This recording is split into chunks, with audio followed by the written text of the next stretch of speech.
The guest is Jeff Carr, and I often say Jay because I generally called him JCarr, but the guest is Jeff Carr, and the issue is his participation in activities dealing with African American theater in Nashville. And of course, Jeff, let's see if we can pick up where we left off the last time and have you to talk about art in a real sense in Nashville, Tennessee, and some of the other things that you have encountered in all of your wide range of experiences outside of Nashville. Yeah. Doc, a lot of people look at Nashville and they say, why Nashville? And frankly, it started when I was at Tennessee State.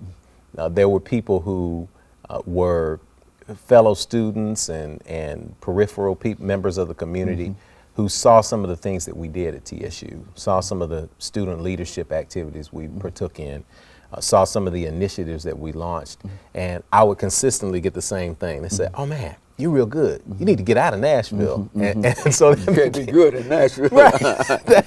that was the growing so-called wisdom that you got to get out of Nashville.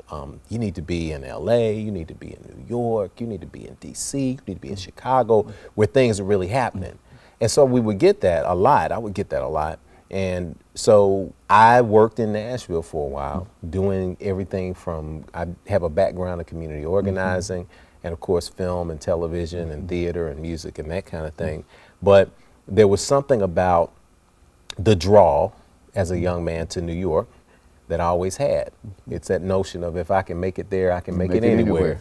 And I took off and went there, and again was almost there, almost 3 years, and found that not only was I able to work in New York, but I was able to work all over the place from being in New York. And I was able to pull those experiences together into a body of work that was impressive to some, but was still just a learning experience for me.